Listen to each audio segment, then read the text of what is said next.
అందరికీ నమస్కారం. మన ఆంధ్రప్రదేశ్‌లో మన ముఖ్యమంత్రి వర్యులు నారా చంద్రబాబు నాయుడు గారి యొక్క ఆదేశాలతో, డిప్యూటీ సీఎం పవన్ కళ్యాణ్ గారి యొక్క ఆదేశాలతో ఆగస్టు నెల 1వ తారీఖు ఉదయం 5 గంటల నుంచే మరి రెండవ నెల అంటే మనం అధికారంలోకి వచ్చే రెండవ నెలలోనే ఈ యొక్క పెన్షన్ కార్యక్రమం అప్పుడే ప్రారంభం అయిపోయింది.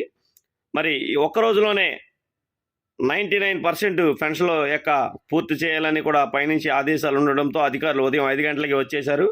వారితో పాటు టీడీపీ, జనసేన, బీజేపీ నాయకులు, కార్యకర్తలు కూడా వారి వెంటే ఉంటూ మరి అవ్వాతాతలకి అందరికి కూడా పెన్షన్ ఇవ్వడం జరుగుతుంది. అలాగే గత ప్రభుత్వంలో 3,000 రూపాయలు ఉన్న పెన్షన్ని మన కూటమి ప్రభుత్వం వచ్చిన తర్వాత వికలాంగులకు 6,000 రూపాయలు చేసింది. వితంతువులకి ఏమో 3,000 రూపాయలు ఉన్న పెన్షన్ 4,000 రూపాయలు చేసింది. డయాలసిస్తో బాధపడే వరకు 10,000 చేసింది. అలాగే మంచం మీద నుంచి లెగలేని లేదంటే 2 చేతులు లేక పని చేసుకోలేని పరిస్థితిలో ఉన్న వారికి కూడా 15,000 రూపాయలు చేసిన ఘనత ఒక కూటమి ప్రభుత్వానికి ఉందని నేను తెలియజేస్తున్నాను.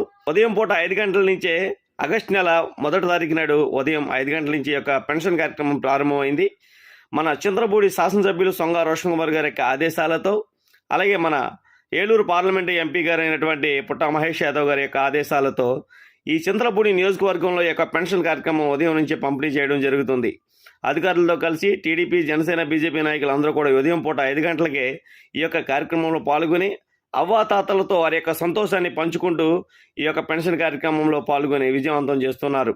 మరి ఇంతటి ఆంధ్రప్రదేశ్లో కూటమి ప్రభుత్వం వచ్చిన తర్వాత ఈ యొక్క పెన్షన్లో ఇంత అద్భుతంగా ఇస్తున్నటువంటి మన ముఖ్యమంత్రి వర్యులు నారా చంద్రబాబు నాయుడు గారికి, అలాగే మన డిప్యూటీ సీఎం పవన్ కళ్యాణ్ గారికి, అలాగే మోడీ గారికి కూడా ప్రత్యేకమైన ధన్యవాదాలు తెలియజేస్తున్నాం.